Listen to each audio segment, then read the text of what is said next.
Hi. So, teachers are entirely responsible for the success of their students, and they are expected to take on a leadership role from the moment that they start their careers as teachers. Whether they're in a general education classroom or a special education classroom, they are expected to accommodate individual differences. And what I mean by that is to first acknowledge these differences, whether they're cultural, socioeconomic, linguistic, or ethnic differences, race differences, any of the above. They're going to affect the way that a student is able to learn in the classroom and their behaviors. And then on top of that, of course, you have to acknowledge differences within their abilities to learn. So students that have learning disabilities, which is your special education students, it's definitely important that teachers do the research and stay up to date on these disabilities, and to make sure that they're adjusting their teaching styles accordingly. And they need to, in the back of their mind, always hold the belief that these students are all capable of learning the material. So you don't want to have any personal biases. And what I mean by that is you don't want to go into it thinking, oh, I've had students with these types of learning disabilities before, and they typically just don't get what I'm teaching, so I'm not going to try as hard to get them to learn the information. These people from these cultural backgrounds, they tend to not behave like this, so I'm just going to let them, mess off.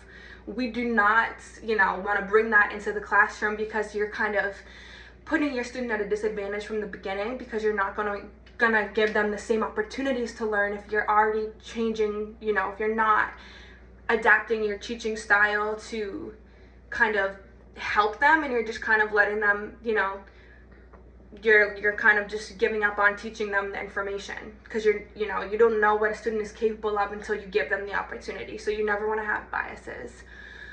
I think that when you're working with special education students, like I said, you want to have completed thorough research, and you want to make sure that your students are all being advocated for. So in general education, you want to teach students to advocate for themselves. Sometimes in special education, you may not be able to have them advocate for themselves, so you're going to advocate for them, and you want to make sure that you're building their confidence along the way. In both special education and general education, it's all about fostering an environment of inclusivity. You want to foster this by allowing collaboration and by normalizing their differences.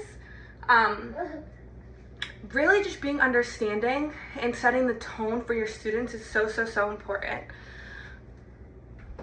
But you also have to remember that just because a student is learning at a different pace, like I said, it does not mean that they're not capable of achieving the same success as another student.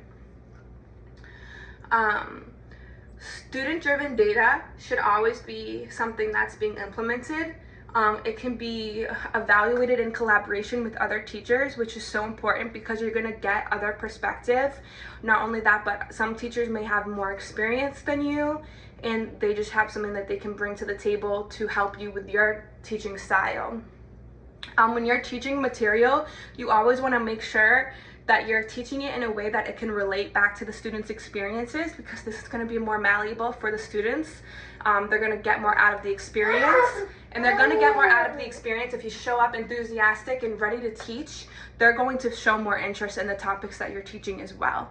So a disposition that I believe I possess is that enthusiasm. I definitely have enthusiasm, and I definitely have patience, because of my son right here. And something that I could definitely work on is bringing confidence to the classroom, being confident in the ability to teach the students at the same rate, because the more confidence that I have, the more I'll be able to show that, and hopefully help other students become more confident in themselves as well. So all in all, we're leaders, and we need to take that responsibility very seriously. And every student is deserving of the same level of education. So yeah.